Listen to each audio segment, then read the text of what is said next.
Olá e bem-vindos ao Got Shell, o seu programa de segurança da informação, notícias e atualidades do universo cyber.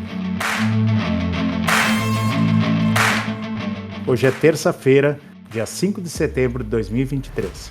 Eu sou o Dino e me acompanham Anderson de Godoy. Olá a todos. Andressa Natário. Olá, pessoal. E como convidado especial hoje recebemos Pedro Machado da Trend Micro. Olá, Pedro. Olá, pessoal, tudo bem?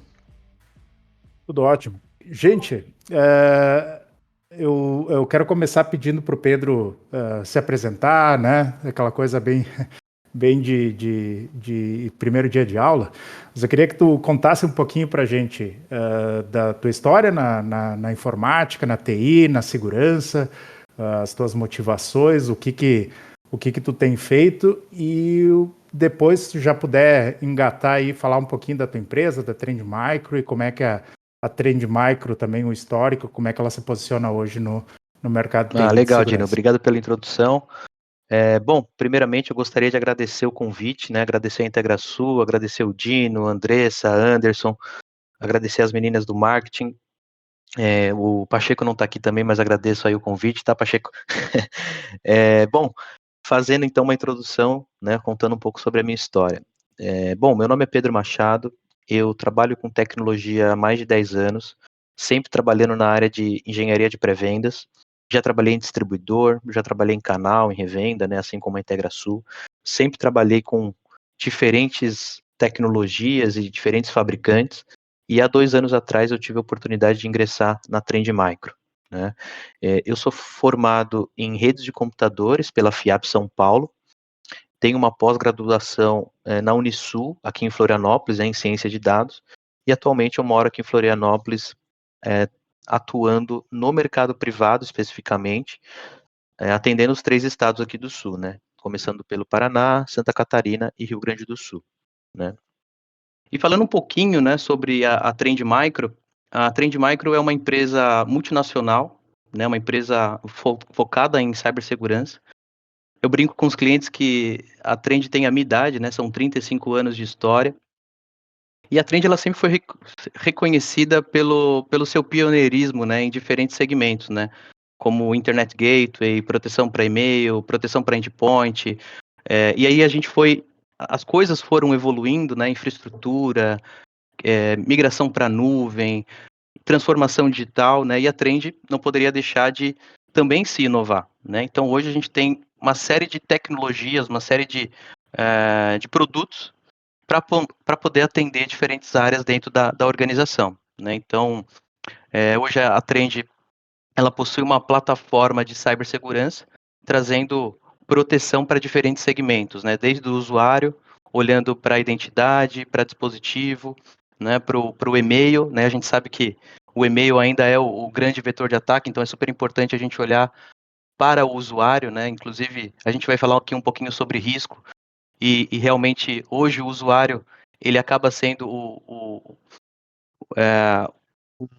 o maior agressor, vamos dizer assim, né, o que mais afeta realmente as organizações. Infelizmente o usuário final, ele é o grande vetor, né, a gente brinca que é uma parte da superfície de ataque humana, né, a gente vai falar um pouquinho sobre isso depois também. Então hoje a gente está olhando para diferentes segmentos, né, para o usuário, a gente está olhando também para a rede, é super importante ter uma visibilidade da rede, né, olhando para, por exemplo, dispositivos que eu não estou vendo, dispositivos que eu não gerencio, olhando também para a nuvem, né, olhando agora toda a parte de microserviços, desenvolvimento ágil, enfim, postura e compliance em nuvem. Então a gente tem soluções para esse tipo de segmento também, né, apoiando, vamos dizer assim, o desenvolvedor a conseguir desenvolver a sua aplicação de uma forma mais segura, ou seja, iniciar já o desenvolvimento de uma forma mais segura. E também temos soluções hoje já olhando para detecção e resposta, né, XDR, olhando realmente a detecção e resposta em camadas, né, a gente sabe que hoje, quando acontece um incidente, o atacante ele não fica só em um silo, né, então é importante a gente olhar para diferentes camadas dentro do ambiente. Então a gente hoje tem uma plataforma olhando para realmente todos esses segmentos, né?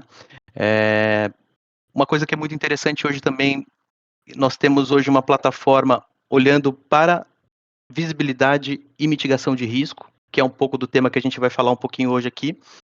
Então, hoje a Trend tem uma plataforma trazendo visibilidade, proteção para diferentes segmentos dentro das empresas, né? Então, desde o usuário, passando pela rede, indo para a nuvem, para o data center. Então, hoje a Trend realmente tem uma plataforma para fazer essa cobertura em diferentes camadas, né? Esse é um pouco do resumo da Trend hoje, né? Tá, obrigado, Pedro, então, por dar essa explicação. Eu acho que a Trend realmente, 35 anos, né? Tu comentaste, eu acho que a Trend é mais antiga que a IntegraSul, né? A IntegraSul vai fazer 25, 35 anos, e realmente é uma das pioneiras desde o início, desde a era dos antivírus, né? A Trend Micro estava lá, né? E foi uma das primeiras a fazer essa transição, pelo que eu me lembro, né? Para a parte de segurança de um guarda-chuva, né? Aquela coisa, não, a gente não é só antivírus, a gente dá uma estratégia de segurança, né? Então acho que isso foi bem legal e sempre foi uma das pioneiras. Mas a ideia hoje é falar sobre risco, né? E risco é uma coisa que a gente tem que estar sempre lidando, né? Então, o que é o conceito de risco na área de segurança e na área de TI? Não, legal. Bom, na verdade, o risco, né? Se a gente vai estudar um pouco, né, o que é o risco na sua concepção, o risco, na verdade, é a combinação entre a probabilidade de um determinado evento ocorrer e os impactos que pode ser gerado caso o risco de fato se concretize, né? Então, sempre olhando probabilidade vezes o impacto, né? Então, a gente vê que o risco, na verdade, ele está presente em todas as camadas, né? Todos os níveis da nossa vida a todo momento, né? A gente levanta, desde a hora que a gente levanta até a hora que a gente vai dormir, a gente está lidando com riscos, né? Então, o risco, na verdade, ele é uma forma de você prever eventos que possam acontecer. Então, olhando para a cibersegurança, é exatamente isso, né? Então, é você conseguir identificar eventos, né, probabilidades de eventos que possam afetar a organização, no sentido de dados financeiros, perda de dados, interrupções de serviços, violações de segurança que resultam exposição de informações, indisponibilização de serviços, né? Enfim, hoje então o risco ele está permeando em diferentes áreas, né, da empresa. Então, hoje é super importante a gente considerar o risco como um risco de negócio, né? Não dá mais para a gente achar que o risco é só daquela área ali de segurança, daquela área de TI, e é isso, né? Na verdade, o risco ele precisa ser tratado, discutido no board da empresa, né? Precisa estar sendo discutido no conselho administrativo, né? Precisa ser as pessoas, né, precisam entender que de fato o risco ele é basicamente uma medida que me mostra a probabilidade e o impacto de eu sofrer um cyberataque. Então, hoje se fala muito sobre o cálculo de risco, né, olhando para a cibersegurança, no sentido realmente de eu conseguir identificar quais são os possíveis gaps que eu possa ter no meu ambiente, né, olhando também, obviamente, o impacto disso, para que eu possa, de alguma forma, mitigar esses riscos e, consequentemente, diminuir o meu risco, ou diminuir a chance de eu sofrer um cyber incidente. Né? Então, quando a gente fala o risco, é exatamente isso, tá, Dino? É a probabilidade e o impacto desse risco se concretizar. Então, atualmente, talvez seja um pouco complexo, né, de a gente conseguir dizer qual que é o risco hoje da minha organização, né, mas é super importante eu começar a ter técnicas e formas de ter isso quantificado, né. Inclusive, hoje tem um relatório do Gartner que fala muito sobre isso, inclusive é uma nova sigla que o Gartner vem falando bastante, que é o CRQ, que é o Cyber Risk Quantification, ou seja, a importância de você conseguir mapear e quantificar esse risco, né? Inclusive, nesse próprio relatório, quando a gente dá uma olhada nesse relatório, é um relatório do Gartner que foi publicado agora em 2023, eles apontam o seguinte, né? As empresas de fato estão cada vez mais olhando para essa avaliação do risco, né? Mas a maior porcentagem ainda estão utilizando técnicas defasadas, né? Normalmente uma entrevista, normalmente algo mais estático. E nesse relatório aponta que de fato você precisa ter uma forma de calcular o risco em tempo real, né? Hoje, por exemplo, se você pega o próprio NIST, que é hoje uma instituição americana que faz esses tipos de validações, né? Hoje você tem ali duas publicações relacionadas ao risco, que é o 830 e o 860 do NIST, que aponta justamente isso. A quarta etapa dessa avaliação é você manter a avaliação de risco de forma contínua. Então você não pode simplesmente achar que você fez uma avaliação do risco hoje e daqui 2, 3 meses você está coberto por aquela avaliação, aquele assessment, porque na verdade as coisas estão mudando constantemente. Né? E hoje a gente vê que o risco cibernético ele está muito pautado a um termo muito conhecido hoje em dia, que é a superfície de ataque digital.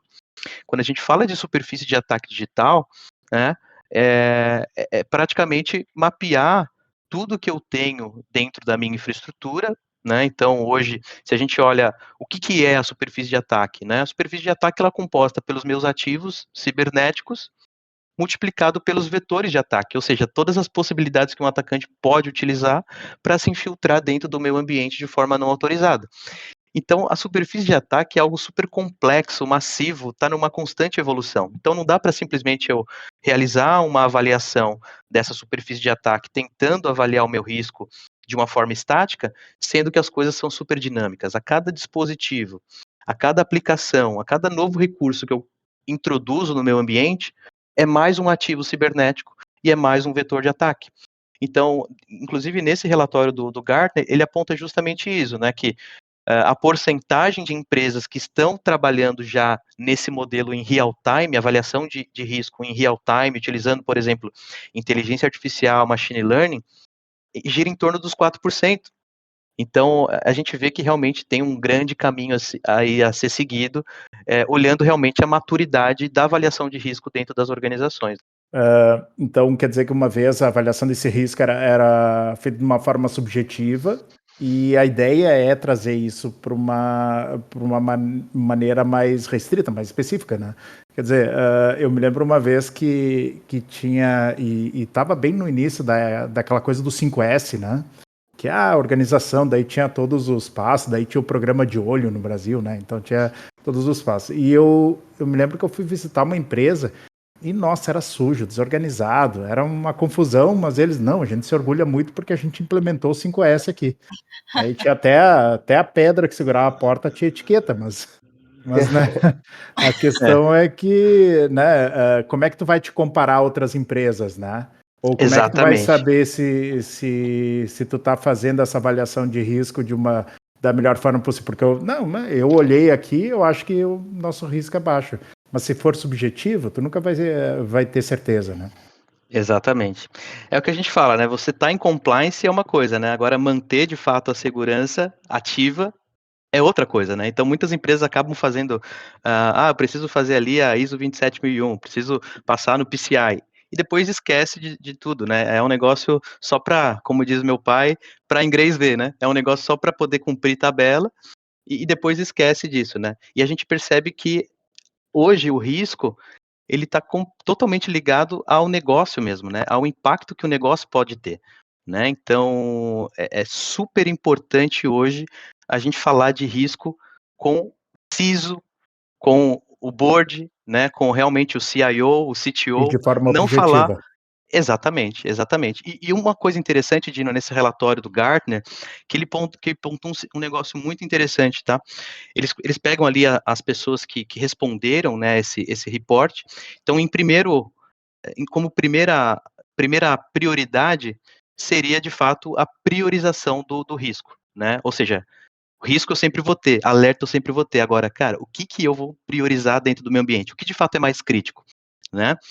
E aí, quando a gente olha os 3 próximos, itens de prioridade, é interessante que é exatamente em relação à comunicação, né? A prioridade deles hoje além de, obviamente, priorizar o cyberrisco, é conseguir comunicar isso para o board, comunicar essa informação para quem precisa ouvir essa informação e entender a criticidade daquilo. E normalmente não é fácil, né? Por isso até que colocam como esses desafios.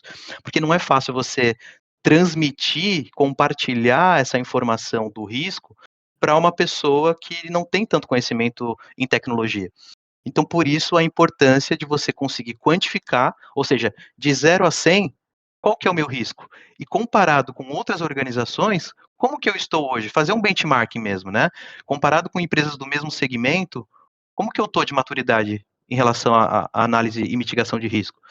Em relação a empresas do mesmo segmento, ou do mesmo tamanho, então isso é muito importante, é exatamente isso que o Gartner vem falando, e hoje a gente tem tecnologia, solução, para olhar justamente para isso, né? É uma tecnologia chamada Risk Insights, também você pode daqui a pouco ouvir no termo ASRM, que significa justamente gerenciamento do risco na superfície de ataque digital. Ou seja, onde eu consigo fazer, primeiramente, a descoberta dos meus ativos, ou seja, é mapear de fato a minha superfície de ataque, entender quais são os meus dispositivos, quais são as minhas identidades, quais são as aplicações, meus IPs, meus domínios, enfim, ou seja, mapear de fato toda a minha infraestrutura, avaliar o risco em cima de cada um desses elementos para eu conseguir mitigar e priorizar esse risco. Né? Então, hoje a gente tem uma tecnologia que tem exatamente esse objetivo, né? Que a gente chama hoje de uma visão mais proativa. Né? Porque se a gente dá uma olhada, por exemplo, em tecnologias como solução de endpoint, EPP, Firewall, enfim, são tecnologias de segurança que estão ali para proteger o ambiente de uma forma mais reativa, correto? Ou seja, aconteceu um incidente e eu estou protegendo, eu estou respondendo. Inclusive, agora a gente tem o termo, né, cyber-resiliência, ou seja, o quão resiliente eu estou, né, no momento que eu sofrer um incidente, eu conseguir responder esse ataque e não ter um certo impacto. Mas tudo isso é de forma reativa. Essa abordagem da avaliação do risco, que é trazendo agora o nosso produto ASRM, ele faz justamente uma visão proativa. Ou seja, eu olho primeiro quais são os meus gaps, quais são as minhas deficiências, quais são as minhas vulnerabilidades, tomar as devidas ações, onde eu consigo mitigar esse risco e diminuir a chance de eu sofrer um incidente. Legal. Só antes que o Dino tinha comentado ali do 5S ali, a Trend criou, que aí é justamente isso que tu comentou, o Cyber Risk Index, né? Que é onde tu consegue fazer os comparativos com outras empresas. Que adianta nada tu ter um risco, aí ele tá lá categorizado como baixo, médio ou alto, né? Mas tu não ter um comparativo. Como que eu tô perante o mercado?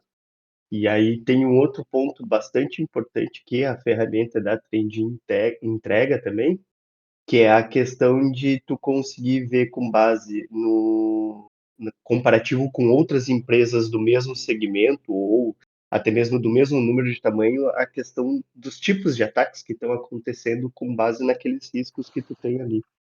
Então é bem legal, bem legal. E Exatamente. além desses pontos ali, o que ele conseguiria entregar a mais para a parte de visibilidade para esses casos? Interessante. Bom, acho que você deve estar perguntando sobre o ASRM, Isso. o Risk Insights, né? Então, boa essa pergunta, na verdade, assim, como eu comentei, né? O que a gente fala para os clientes, né? Hoje a nossa plataforma, o Vision One, acho que vocês devem conhecer, né? Ele vai entregar todas essas tecnologias em uma única plataforma, né? Tanto a parte de ASRM, olhando essa avaliação do risco e mitigação do risco, também tem a parte de XDR e também o Zero Trust, que consegue utilizar essas informações que estão vindo do ASRM e do XDR para eu tomar decisões mais assertivas dentro do meu ambiente. Então, falando especificamente do ASRM, muitos clientes perguntam, né? Pô, como que vocês desenvolveram essa solução, né? Isso aí é uma coisa que vocês inventaram, é uma fórmula que vocês inventaram, e na verdade não, a gente não está inventando a roda. Aqui a gente se baseia, de novo, naquelas duas publicações do NIST, 830 e 860. A 830, olhando realmente todo a forma de você avaliar o risco, né? Você tem toda as etapas ali, né? Então a primeira etapa, até coloquei aqui uma colinha, né? Você tem o primeiro step, que é a preparação da avaliação. Depois você tem a condução de fato desse assessment, olhando, por exemplo, ameaças, vulnerabilidades, probabilidade da ocorrência, a magnitude do impacto, né? O terceiro ponto é de fato a comunicação e o quarto passo, manter essa avaliação rodando, né? E a segunda publicação é o 860, aí olhando realmente o mapeamento do que realmente é crítico ou não. Porque lembrando, quando a gente está falando de risco, a gente está falando de duas métricas: probabilidade e o impacto. Então eu preciso medir qual que é a probabilidade de eu sofrer um incidente e o impacto. O impacto é baseado no quê? Baseado naquelas três palavrinhas mágicas: confidencialidade, integridade e disponibilidade. Então, com base nisso, eu consigo calcular a criticidade daquele ativo, né? Então, isso é muito interessante. Então, hoje a gente a gente tem essa solução, não é algo que a gente inventou a roda, realmente está se baseando nesse standard NIST. E aí, como você comentou, quais são as informações que a gente consegue trazer? Então, olhando primeiro probabilidade, o que a gente está olhando de probabilidade? Então, a gente está olhando eventos de ataque, ou seja, se eu estou vendo um endpoint que teve algum alerta de phishing, um alerta de ransomware, algum malware, alguma coisa, opa, a probabilidade ela está aumentando. O que a gente está olhando também, vulnerabilidade. Então, quais são as vulnerabilidades que eu tenho no meu ambiente? Isso é uma questão de exposição, também faz parte da probabilidade. E um terceiro ponto super importante nessa equação: configurações de segurança. Ou seja, como que está a configuração do meu ambiente? Será que os endpoints que eu tenho no meu ambiente estão com o anti-malware ativado? Será que ele está lá com a parte de behavior monitoring, machine learning habilitado?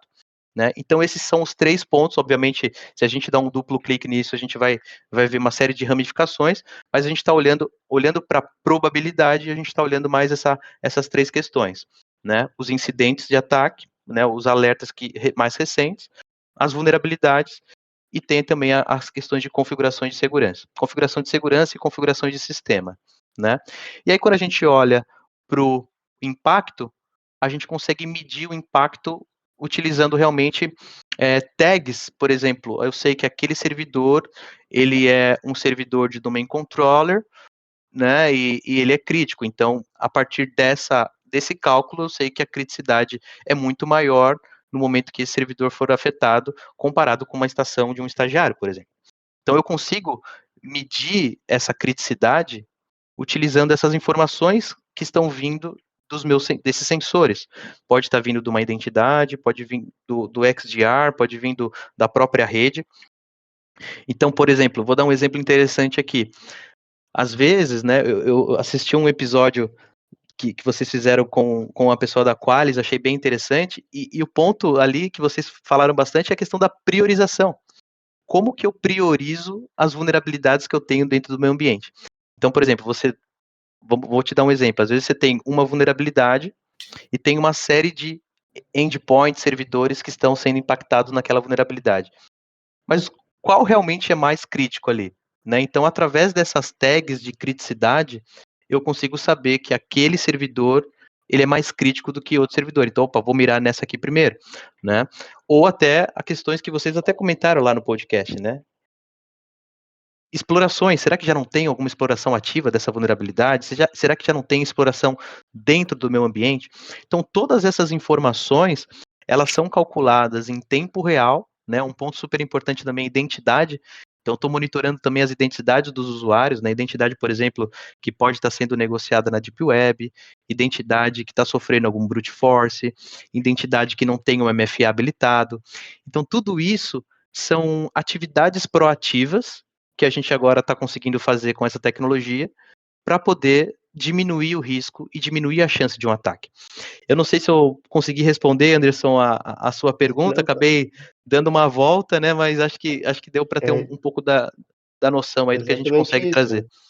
né? Deixar claro ali também que ele faz a parte do risco por comportamento malicioso do usuário, né? Fazer o monitoramento, né, do Bom como ponto. aquele usuário se comporta dentro da rede para identificar no momento que ele tiver disruptivo de alguma forma, seja acessando alguma coisa indevida ou até mesmo baixando alguma coisa indevida, que ele também Perfeito. consegue fazer essa pontuação para gerar um ponto de observação, às vezes, que é o usuário, que o primeiro ponto que tu tinha comentado, que é o principal, né?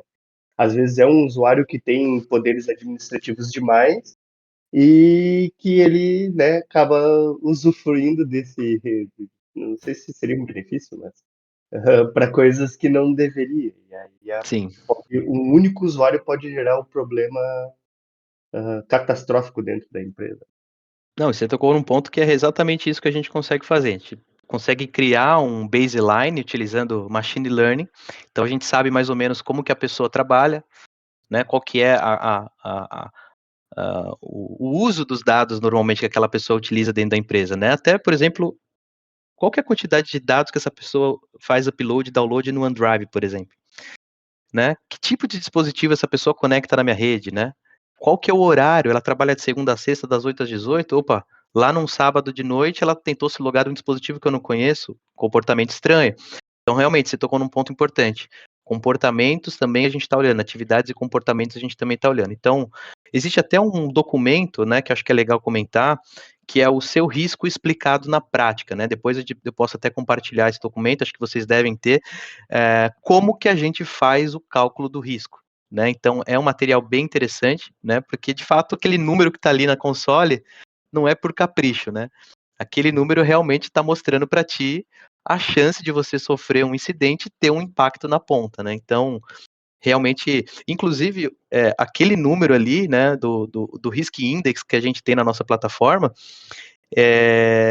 muitas empresas já estão se baseando nesse número até para pagar um bônus no final do mês, no final do ano, por exemplo, né? Como se fosse um 14º salário. Ou seja, pessoal, se vocês conseguirem manter esse risco abaixo dessa nota, a gente pode pensar num bônus no final do ano para vocês. Né? Então já empresas já estão se baseando nisso também. Até a parte de seguro cibernético. Né? Hoje, uma empresa que vai fazer um seguro cibernético, ela precisa avaliar muitas coisas da empresa para tentar chegar e falar, olha, eu vou cobrar tanto de ti. E o risco é algo super importante nessa avaliação. E hoje, Cálculo de risco é pré-requisito para empresa de seguros, né? exatamente. E hoje o Vision One consegue justamente apoiar nessa validação, né? Nessa qualificação para saber se eu vou cobrar X ou 2X ou 3X, né? Então, o Vision ajuda nesse sentido também. Até teve um caso de uso interessante ali, que foi o próprio usuário do Dino mesmo, né? Como ele faz o mapeamento de padrão de logins por geolocalização, e o padrão de login do Dino era Brasil e Rio Grande do Sul ali, né? E aí ele ficou fora, foi Londres, se não me engano, o primeiro local que tu foi, Dino? Eu fui para Londres, fui para Dublin também, e daí, não, peraí, né? Tem alguma Primeira coisa diferente tentativa de aqui. login já gerou alerta, porque fugia do padrão que o usuário teria naquela. E é interessante até para ter um monitoramento. Podemos. Claro, obviamente que no caso do Dino deu login com sucesso, mas mesmo assim ele notificou, porque não era o padrão do usuário. Mas é interessante porque daqui a pouco tu pode ter um monitoramento do vazamento de credenciais, né? O cara, não é o padrão, meu usuário tá fazendo login lá em Dublin, né? Ou em Londres. É o Então que a gente pode ter chama de impossible travel, né? Viagem é impossível. isso? Então, o cara tá Uhum. aqui do Brasil agora e passa 2, 3 minutos, tá tentando se logar de diferentes países, né? Então, dentro do Vision One, a gente consegue também trazer essa visibilidade e já tomar ações de resposta já diretamente pela console. Então, por exemplo, descobrir que a conta do Dino está sofrendo um brute force, ou está fazendo essas ações de, né, tentando se logar de outros países, ou identifiquei que realmente está sendo negociada a conta do Dino lá na Deep Web. Então, através do Vision One, eu já consigo tomar ações da conta, como, por exemplo, resetar uma senha pela console, né, forçar um reset de senha, desabilitar a conta do Dino, por exemplo, e isso tanto de forma manual e já utilizando playbooks automatizados, conseguindo fazer a automatização desse processo, né? Então isso é bem interessante. E aí hoje a gente também, como eu comentei, a gente tem um tema muito discutido dentro das organizações hoje, que inclusive teve um podcast de vocês aqui que vocês falaram bastante, que é o ZTNA. Né? Hoje o ZTNA ele é um tema bastante discutido por conta dos últimos ataques que envolveram VPN, né? Inclusive VPN, muitas das vezes até sem um MFA, né? Então, quantos incidentes poderiam ser evitados utilizando apenas um MFA, né? Então, é algo que a gente vê bastante. E o ZTNA ele vem justamente para poder segmentar melhor esses acessos, né? Então, é aquele conceito realmente do Zero Trust, né? Nunca confie, sempre verifique. E trazendo isso para dentro do contexto da nossa plataforma, a gente consegue ter um controle mais estático, ou seja, é o que a gente chama do cara crachá, né? Então, o usuário tal pode acessar tal aplicação em determinado local, em determinado horário, por exemplo, né? Então, Tudo explícito. você tem ali o controle mais estático da coisa. Mas a gente E tem acho que. também, desculpa, André, só para finalizar, É, e pode você falar. também Uhum. tem o controle dinâmico, né, que é super importante, que é o controle baseado no risco. Ou seja, eu estou vendo aqui que, olha, realmente você está dentro da política, você poderia acessar esse recurso, mas nesse momento o seu dispositivo está com uma vulnerabilidade crítica ou a sua identidade foi comprometida e eu não vou deixar você acessar esse recurso, que é o controle baseado no risco, controle mais dinâmico, né? Então hoje a gente consegue trazer também esses conceitos dentro da plataforma. Andressa, desculpa, te cortei aí. Não, tranquilo, tu acabou, na verdade, justamente comentando sobre a parte do risco, né? Que não é só o controle do usuário e permissão que ele tem, mas se ele está saudável, né? Se esse usuário não apresentou nenhum comportamento estranho, se a máquina dele também não apresentou nenhum comportamento estranho, então toda essa avaliação é feita para aceder ao acesso. Mas já aproveitando que eu consegui fazer uma pergunta aqui, imagina que não ia fazer uma pergunta para o jovem Pedro. Então, a gente falou bastante sobre usuários, né? Também sobre comportamentos, né, do usuário e a gente tem observado que o usuário ele é um vetor de ataque, né? Ele é visado nos ataques, porque ele acaba sendo algo mais fácil, né, para o usuário, em vez de o ator malicioso, sei lá, tentar fazer uma manobra muito grande tentando atacando um sistema ou uma porta de entrada muito desculpa, não é mirabolante isso, né? Ele acaba focando no usuário. E a gente também vê uma onda muito grande de ataques, de modo geral, por causa do crime como a serviço, né? O CAS. Então, isso tem aumentado muito o número de ataques, né? Então, como é que o usuário, no caso o usuário interno, ele passa a ser um risco para a organização? Não, ótimo ponto. Na verdade, o usuário hoje, infelizmente, ele é o maior risco da organização, né? Existem estudos que comprovam isso. Infelizmente, né, a gente tenta mudar um pouco dessa imagem, né, do usuário. Realmente é algo cultural, mas é a realidade, né? Hoje tem um estudo da própria Ponemon que apontou que o maior risco para as organizações é o usuário interno, né? E o que é interessante dessa pesquisa, que não é o usuário malicioso. Existe sim uma certa porcentagem do usuário que, de certa forma, é maliciado por um grupo externo. Existem vários grupos que estão atuando dessa forma, né? Inclusive, tem um serviço forte no Telegram e em outras plataformas nesse sentido.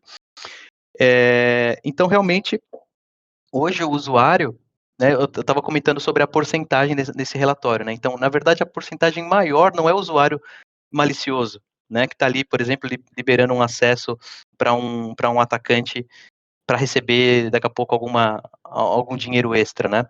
Na verdade, a maior porcentagem, eu tenho até o dado aqui, acho que são 57%, né, é em cima de usuário negligente. Ou seja, é aquele usuário que não entende por trás qual que é o risco de compartilhar, por exemplo, uma senha com um colega, utilizar um Wi-Fi público, salvar uma senha no browser, clicar num link sem saber o que está por trás daquilo. Então, de fato, o usuário negligente hoje acaba sendo o maior vilão das companhias. Então, como que a gente consegue tratar isso? De novo, é cultural, é processo. Eu preciso ter treinamento, eu preciso fazer treinamentos de conscientização, né? Eu preciso fazer, por exemplo, simulações de phishing para entender qual é o usuário que está mais propenso a clicar num link de phishing e inserir ali as suas credenciais. Então, Andressa, a sua pergunta é super pertinente. De fato, hoje o usuário, ele é sim a maior ameaça, o maior risco para a corporação, e a gente precisa olhar com carinho, né? Inclusive, o usuário ele faz parte dessa superfície de ataque. Quando a gente olha para a superfície de ataque, a gente está falando de pelo menos 3 elementos. É o elemento externo, né? A superfície de ataque externa, ou seja, todos os meus ativos que estão publicados para a internet. Eu tenho a superfície de ataque interna, ou seja, meus ativos que estão dentro da minha infraestrutura, e eu tenho a superfície de ataque humana, né, que também é algo super crítico, e eu preciso, de fato, ter meios e formas para mitigar esse risco, né, que é o usuário final. Então, não é simples, É, né, não é uma tarefa... deixa Por favor, eu Dino, por fazer favor. um comentário que eu acho que é interessante esse ponto, né, do usuário como vetor de ataque, né, mesmo que não seja intencional. Porque existem duas abordagens, né? Uma é isso, não, o problema é o usuário, eu vou conscientizar o usuário, vou treinar o usuário, vou dizer, não clica nesse link, não faz isso aqui. Mas, só que isso sempre vai ser um problema e vai sempre ser aquela pulga. Quer dizer que eu só preciso de um usuário incauto para causar um problema na minha infraestrutura, né? Existe também a abordagem de eu investir em soluções tecnológicas para que mesmo o usuário incauto ou irresponsável não consiga causar um estrago tão grande, né? Quer dizer, o ZTNA que Sem tu dúvida. citaste seria uma dessas opções. Ou seja, mesmo que o cara tenha, ele só vai ter acesso a exatamente o que ele precisa, né? Para fazer o trabalho dele. Exatamente, você tocou num ponto... Desculpa, pode concluir, Dino. Não, era esse o ponto, né? Que às vezes a gente tem o cacoete também de dizer, não, a culpa é do usuário, a culpa é do usuário. Sim, Só que assim, eu vejo que nós, como profissionais de segurança, né? É um coringa, é um wild card, né? É uma coisa muito grande a gente depositar toda a nossa estratégia de segurança no treinamento dos usuários só. Né? E, não, mas eu conscientizei, eu ensinei todo mundo aqui, agora eles estão sabendo. Só que, né, tu nunca sabe o dia de amanhã, ou às vezes o cara tá distraído e vai fazer alguma coisa, e, então... Eu acho que conscientização, na verdade, é só uma das partes, né? Exato, Porque, tipo, o nosso dever como analista de segurança, enfim,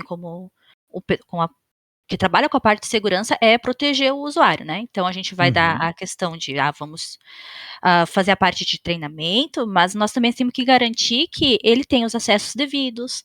Daqui a pouco esse usuário tem acesso Exato, não adianta privilegiado. bloquear tudo. Não adianta exato, bloquear tudo se ele tem um Daí problema de não... configuração, O exato. problema vai né? ser a disponibilidade, né? E é complexo, né? É complexo, é aquela É. história, né? Quando você começa a dar muita produtividade para o usuário, você está perdendo na segurança.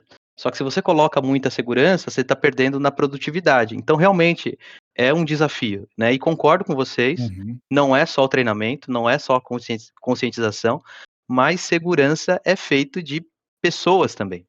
A gente está falando Claro. de pessoas, processos e tecnologia. Então, esse pilar de pessoas é muito importante. De fato, eu tenho meios, né, Dino? Você comentou do ZTNA, perfeito. É exatamente isso que o ZTNA tende a resolver, né? É fechar o usuário ali como se fosse uma bolha. Para cada acesso que ele vai acessar, você tem um túnel específico, com políticas específicas, e eu estou medindo não só a autenticação, eu não estou medindo só o ingresso desse usuário na rede, eu estou olhando cada passo que ele está dando no meu ambiente, eu tô monitorando. Então, realmente, o ZTNA, ele pode me ajudar, mas ainda assim, o usuário, é importante eu ter esse treinamento, essa conscientização, mas concordo com vocês. não para por aí. É o que a gente fala, né? Segurança não tem bala de prata, isso a gente já tá cansado de ouvir, é feito em camadas. Então, é sempre pecar pelo excesso, né? Porque no momento que acontece um incidente, um vazamento de dados, alguma indisponibilização de algum serviço, a gente sempre se questiona, né? Pô, será que eu poderia ter feito mais? Então, é complexo, não é fácil, mas a gente tá aí justamente para isso, né? Se não tivesse esses Sim. desafios, a gente não estaria nem aqui fazendo esse podcast, né? Então, é por aí. Não. Como. Desculpa, pode Não, falar. é que eu tenho que fazer a parte do Pacheco aqui também, ele não tá, né? Tá. Por A favor. parte de segurança é que nem cebola, em camadas. É Pronto, isso. esse seria o comentário do Pacheco. Tá Boa, certo. boa. Comentário Pacheco. Isso aí. E assim, uma Não, coisa mas que a gente vem falando. Desculpa, Dino, pode falar. Eu só ia comentar que não existe uma solução 100% tecnológica e não existe uma solução 100% cultural de conscientização, Claro, né? é isso aí.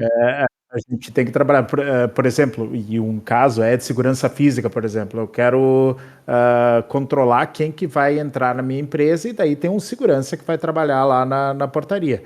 Então, esse segurança é o cara que vai fazer não, mas aqui só entra quem tem. Não, mas às vezes o cara vai ter que fazer uma análise. Não, o cara veio fazer uma entrega, ou aqui é um terceiro. Então, precisa, e é importante, funciona o treinamento dessa pessoa que vai ser responsável por essa segurança física, por exemplo, né? Então, a conscientização, só para dizer que antes parece que como se eu tivesse dito que não. A gente tem que Não. deixar o usuário Não, fazer o que quer, né? você tá correto. Na verdade, é uma junção dos dois aí, né? Exato. Você realmente é um pouco cultural, né, o negócio mesmo, né? E aí é o que a gente fala, né?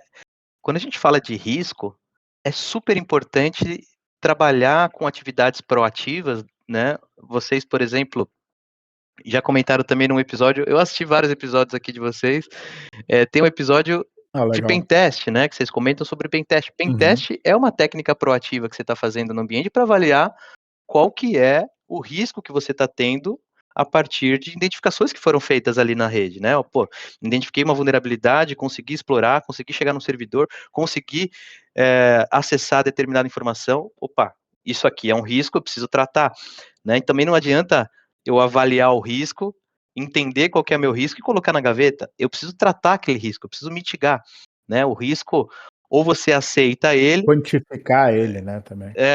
tem risco que é aceitável, né? Esse risco aqui eu vou aceitar, vou dormir com ele. Mas tem outros riscos que não dá para aceitar. Eu preciso, de certa forma, tentar minimizar ou até eliminar. Então você tem uma série de atividades proativas, como eu estava comentando, né? Como, por exemplo, o primeiro de todos que eu coloquei na lista, descoberta dos perfis de ataque. Isso é primordial, né? Até quando a gente olha, por exemplo, numa arquitetura Zero Trust, que a gente está falando bastante, o primeiro passo de uma arquitetura Zero Trust é justamente mapear os perfis de ataque.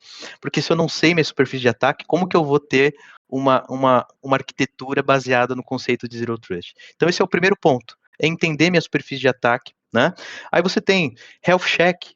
Health Check é super importante, é analisar a saúde do meu ambiente em relação aos meus produtos de segurança. Então, por exemplo, aqui na Trend a gente tem serviços, né, inclusive serviços gratuitos, né, que a gente chama de Customer Care, onde o cliente pode ir lá agendar um serviço para poder avaliar a saúde do produto. Será que aquele produto que ele comprou está bem configurado? Porque a gente sabe que produto de segurança você tem uma série de possibilidades. E pode ser que ele deixe lá uma funcionalidade desabilitada porque ele acha que não é importante. Então, Health Check também é uma atividade proativa que pode me ajudar a minimizar o risco, né? A mesma coisa, MFA. Hoje em dia, cara, MFA devia ser, MFA é a fruta baixa da segurança. e não é. Né? Tem muitas empresas Fruta hoje em dia que não tem MFA. Então, assim, O maior ganho com menor investimento. exatamente. É a primeira coisa que todo mundo. Porque inibe tanto ataque, tanto comprometimento, né? Os estudos, assim, 99% dos ataques são bloqueados só com MFA. Então, exatamente. Quantos ataques poderiam ser evitados através de MFA? Aí tem outras atividades, por exemplo, scans de vulnerabilidade, né? Gestão de patch, priorização, isso é importante. Simulações de phishing, que é o que a gente acabou de falar, Dino. Uhum. Simulação de phishing, treinamento de conscientização. Tu tem que saber onde é que é o teu ponto fraco. Exatamente. E um ponto também que a gente estava conversando, eu e a Andressa, antes de vocês entrarem, thread hunting. Cara, thread hunting é uma atividade muito importante hoje em ambientes para você entender o que pode estar acontecendo antes de ter de fato um alerta lá piscando, dizendo, olha, seu arquivo foi compromissado, sua máquina foi criptografada, comprometida, né? Thread hunt, a gente fala, né? Segurança também é feita de hipóteses. Eu preciso criar certas hipóteses para tentar identificar padrões no meu ambiente antes que de fato aconteça alguma coisa, né? Tem duas siglas que eu adoro falar, que é o MTTD e o MTTR. Não sei se vocês já ouviram falar, que é o tempo médio de detecção e o tempo médio de resposta. E se você pega tem um gráfico que explica um pouco sobre isso. Cara, quanto maior o tempo para você detectar e responder a um ataque, maior vai ser o impacto. E o contrário é a mesma coisa. Quanto menor o tempo para detectar e responder, menor vai ser o impacto. Então, essa questão, como eu comentei agora, de hipótese thread hunting, ajuda muito a identificar um incidente, um possível incidente, né? Ou, vamos dizer, descobrir uma fagulha antes de realmente dar uma explosão, né? É um pouco disso. A gente tem percebido bastante esses casos com o threat hunting de como são utilizadas técnicas avançadas para se esconder, fazer evasão, e que se não fosse pela análise da Andressa, do técnico envolvido, analista, né, não seria possível fazer a identificação. Uhum. Então é bastante importante. Acho que futuramente vai ter mais adesão, mas, né, porque vai começar a acontecer os casos de vazamento de dados, né? E também tem a questão da LGPD com essas penalidades, com esses vazamentos e tal. Então, acho E a que vai ser a gente, dele. né, uma coisa que a gente percebe fazendo isso, né, fazendo a parte de thread hunting, é que, cara, tu só precisa de uma execução, né? Então, por exemplo, às vezes a gente executa uma vez, o antivírus não pegou, mas na segunda ele já pega. E aí, beleza. Pegou meu antivírus, mas e a primeira ele pegou? Tu só vai saber se isso realmente não teve maiores comprometimentos no teu ambiente se tu tiver log disso, tiver telemetria disso, tiver um XDR, algo que analise os eventos passados, né? Isso a gente tem observado bastante. O antivírus pega, mas antes foi executado e antes ele não pegou. Exatamente. Então, o que aconteceu antes de gerar aquele alerta, né? Antes do antivírus ser pego. Uhum. Exatamente. Por isso que é tão importante hoje o conceito de XDR. E quando a gente fala de XDR, né, a gente percebe que ainda tem algumas pessoas, algumas empresas, por exemplo, que eu já conversei, que ainda não está muito claro, né, o que de fato é o XDR. Né? Então, o XDR para nós, se você começa a até ler artigos na internet, materiais na internet, cara, detecção e resposta estendida, né? Então, ele é realmente a evolução do EDR, que era detecção e resposta baseado em endpoint, né? Então, a gente até brinca que quando a gente fala de um EDR, é como se você tivesse uma casa com diversos cômodos. Então, você tem a sala, a cozinha, o banheiro, o quintal, e você coloca uma câmera para monitorar essa casa inteira. Então, se você colocou a câmera na sala e o ladrão entrou pela cozinha, você está cego, você não está vendo. Então, por isso se criou a estratégia, né? O XDR, na verdade, é uma nomenclatura de mercado, detecção e resposta, não mais só olhando o endpoint, mas agora olhando de uma forma estendida. Então, se a gente começa a procurar artigos falando sobre o XDR, ou seja, cara, para você ter realmente um XDR efetivo no seu ambiente, você precisa de pelo menos 4 elementos. Pelo menos deveria ter identidade, e-mail, rede e endpoint. Aí quando eu falo endpoint, estação de trabalho, servidor, mobile, mas pelo menos esses 4 elementos, né? Então, às vezes a gente vê, XDR, na verdade é só um termo. Realmente, é mais um nome, mais uma sigla. Mas ele tem sim o seu Uma conceito abordagem por também. trás, uma abordagem por trás, né? Não é só uma sigla a mais ali, colocou um X, não. Exatamente. Você tem esse Porque conceito. um exemplo bem simples, né? Por exemplo, esses dias eu peguei uma comunicação, né, pelo XDR na porta 53. Então, tu pensa que aquilo, olhando somente, né, pelo evento, tu pensa que aquilo é uma consulta DNS. Porém, quando tu olha o tráfego, tu vê que aquilo não é um tráfego de DNS, é um tráfego HTTP saindo por uma porta 53. Como é que tu vai descobrir se só estiver olhando pelo endpoint, né? Então, Exatamente. tu precisa observar outras. Não, e sem contar a correlação que você tem de tudo isso, né? Porque daí você correlaciona, né? Como eu comentei. Lá no início eu tinha comentado sobre os desafios, né? Então hoje um atacante ele entra, normalmente ele compromete ali um e-mail, vem pelo endpoint, trafega na rede, vai para o data center. Esse cara ele não está num silo, né? Ele tá tentando fazer ali descobertas, movimentações laterais dentro da minha rede para chegar nas joias da coroa, né? Então eu preciso também ter uma abordagem mais ampla, uma visibilidade mais que me dê realmente uma correlação de dados, correlacionando o que veio do e-mail, correlacionando o que veio do endpoint pela rede. Então esse é o conceito de XDR e hoje a Trend faz isso com maestria, né? Hoje a gente tem a maior cobertura de sensores próprios de mercado, né? A gente tem sensor de e-mail, sensor de endpoint, de workload em nuvem, sensor de rede, na nuvem também, a gente consegue trazer visibilidade da nuvem. Então, hoje a Trend tem realmente vamos dizer assim, o XDR raiz, né? O XDR no seu verdadeiro conceito da coisa, né? Então, isso é bem interessante. Então, me ajuda a resumir aqui, né? Falaram do Visual One, falaram do XDR, né? Como a Trend ajuda a visualizar e mitigar, avaliar e mitigar os riscos na empresa?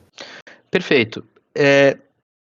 Boa pergunta. Na verdade, seria mais fácil eu ter uma console aqui para mostrar para vocês, mas tentando explicar. Um resumo, assim, uma ideia, porque a gente falou de várias tecnologias, várias abordagens aqui, né? Mas Perfeito. assim, se tivesse que resumir, se tivesse que sintetizar, como que a Trend ajuda? A Trend ajuda, primeiramente, a descobrir a tal da superfície de ataque, como eu comentei. Aí você fala, tá, mas como assim descobrir a superfície de ataque? Então, através dos nossos sensores, um sensor, por exemplo, de endpoint, ele consegue saber qual que é aquele endpoint, qual que é a identidade que está acessando, quais são as aplicações que aquele usuário está acessando. Uma integração com um gerenciador de identidade, por exemplo, um Azure AD, ele vai me trazer informações também, por exemplo, sobre a identidade, sobre as aplicações que esse usuário está acessando também. Então, esses sensores, a gente brinca, né? Quanto mais sensor eu tenho, mais fiel vai ser aquela nota de risco. Então, se eu tenho sensor de e-mail, sensor de endpoint, sensor de rede, eu consigo ter uma visão mais ampla do meu ambiente. Né? Então, às vezes, tem clientes ali que tem só, por exemplo, a parte de endpoint e o risco está lá em 30, em 40. Pô, meu risco está em 40. Pô, mas vamos lá. Se você começar a conectar a identidade, a rede, a nuvem, pode ser que esse risco suba, porque você está vendo só a parte de endpoint. Então, primeiramente, a gente faz essa descoberta. A gente descobre o que eu tenho, ajuda a descobrir, na verdade. Um elemento muito, muito importante nessa equação é o NDR. Né? O NDR é a detecção e resposta baseado na rede. Ele também é um elemento, né, do XDR.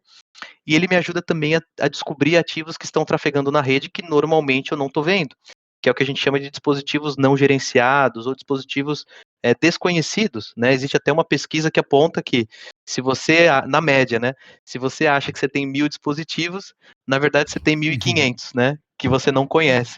Então a rede, o sensor de rede, ele é muito importante nesse contexto para me trazer visibilidade desses ativos que estão trafegando de forma lateral. Até, por exemplo, um ativo que eu não consigo colocar um agente, né, que é o não gerenciado, né? Então, por exemplo, uma impressora, uma câmera, está conectado na minha rede, mas eu não consigo instalar um agente de segurança.